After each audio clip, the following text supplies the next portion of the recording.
Iran के बादशाह ने अपने बेटे को पढ़ाने के लिए एक उस्ताद साहब का बंदोबस्त किया।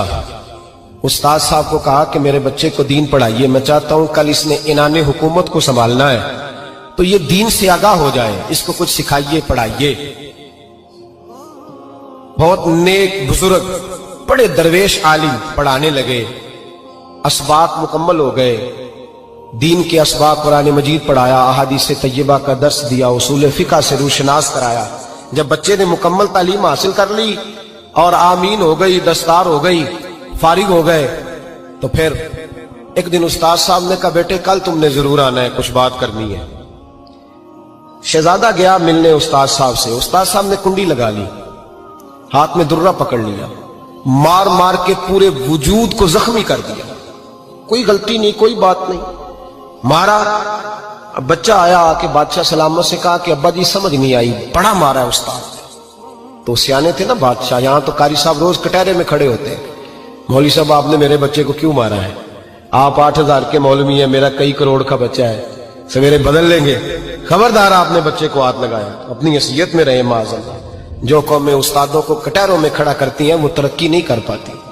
जो उस्तादों को कटहरों में रोज खड़ा करते, कहा अब्बा जी बड़ा मारा है। तो वालिद बड़े समझदार थे, कहने लगे बेटा उस्ताद बाप होता है, वो ज्यादती नहीं करता, कोई बात होगी, मैं तेरे उस्ताद को कटहरे में नहीं बुलाऊंगा। अम्मा से बात की, अम्मा कहने लगी बेटा मैं तेरे बाप से कैसे बात करूं, डर आता। वक्त गुजर गया, 22 साल बीत गए, 22 साल गुजर गए, बादशाह का इंतकाल हुआ, शहजादा तख्त पे बैठा। पहला हुक्म ये दिया कि मेरे उस्ताद को बुलाओ, पहला हुक्म। उस्ताद जी बूढ़े हो गए थे, छड़ी के ऊपर टेक लगा के आए और भवें सफेद होके झुक गई थी। यूं आंख खोल के बड़ी मुश्किल से देखा, कहने लगे शहजादे हुक्म हो। तब मैं शहजादा नहीं, अब मैं बादशाह बन गया हूं। उस्ताद जी 22 साल बीत गए, आपने मारा था, पर वो दर्द चूंकि ज्यादती की थी, मेरा कसूर कोई नहीं था, तो ना मेरी रूह से दर्द गया है ना मेरे जिस्म से गया है। मैं बेख्तियार था, पूछ नहीं सकता था, आज बाइख्तियार हुआ हूं। सबसे पहले पहला हुक्म आपको दिया, बुलाया है, बताए क्यों मारा था, क्यों मुझे मारा था, मेरी ज्यादती बताए। तो उस्ताद, बूढ़े उस्ताद की आंखें आंसुओं से भर गईं, कहने लगे बेटे बस आज के दिन के लिए मारा था, ये जो दिन आ गया ना मेरी जिंदगी में, इसलिए मारा था, ये मैं चाहता था मेरी जिंदगी में वक्त है आज के, बस मेरी मुराद पूरी हो गई। कहा साहब किस लिए, मुझे भी समझाए। आप फरमाने लगे कितनी देर हो गई तुझे मार खाए हुए, कितना जमाना बीत गया? कहने लगा 22 साल। फरमाया जख्म भूले तो नहीं, दर्द खत्म तो नहीं हुई, तुम्हें बात एक मिनट के लिए भी तुम्हारे हाफजे से महव तो नहीं हुई? का उस्ताद जी रोज रात को याद आती, रोज ख्याल आता था।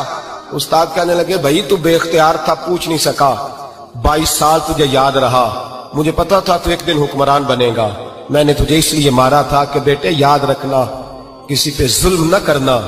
अगर तुझे 22 साल तक याद रहा है तो जिस पर तू जुल्म करेगा उसे भी कयामत तक याद रहेगा। और ये याद रखना, तू आज बाइख्तियार हुआ तो तूने मुझे बुला लिया है, कयामत के दिन गरीब बाइख्तियार हो जाएंगे, मजलूम बाइख्तियार हो जाएंगे, वो बाइख्तियार होंगे लिल्लाहिल वाहिदिल कहार, रब करीम की बारगाह के अंदर उनका इख्तियार होगा, अकेले अल्लाह की हुक्मरानी होगी। फिर वो बुलाएंगे बड़े बड़े कज कुला, दुनिया में जिनकी पगड़ियां ऊंची थी वो सर झुकाए खड़े होंगे, दुनिया में जो डिक्टेटर बनते थे उनकी पुश्तें लाल होंगी, उनको गद्दार लिखा जाएगा, कयामत तक नहीं भूलेगा। जुल्म करना तो सोच समझ के करना, इतना करना जितना तुम सह सकते हो, इतनी ज्यादती करना जितनी कयामत में तुम बर्दाश्त कर सकते हो। मेरे नबी करीम सल्लल्लाहु अलैहि वसल्लम ने फरमाया जुल्म से बचो, ये कयामत के अंधेरों में से एक अंधेरा होगा। जिंदगी में ज्यादती न करें, अगर थोड़ी देर के लिए कोई चीज बर्दाश्त कर जाएंगे तो वो फायदा दे जाएगी, कुछ देर के लिए अगर सह जाएंगे तो नफा मिल जाएगा। सहने की कोशिश करें।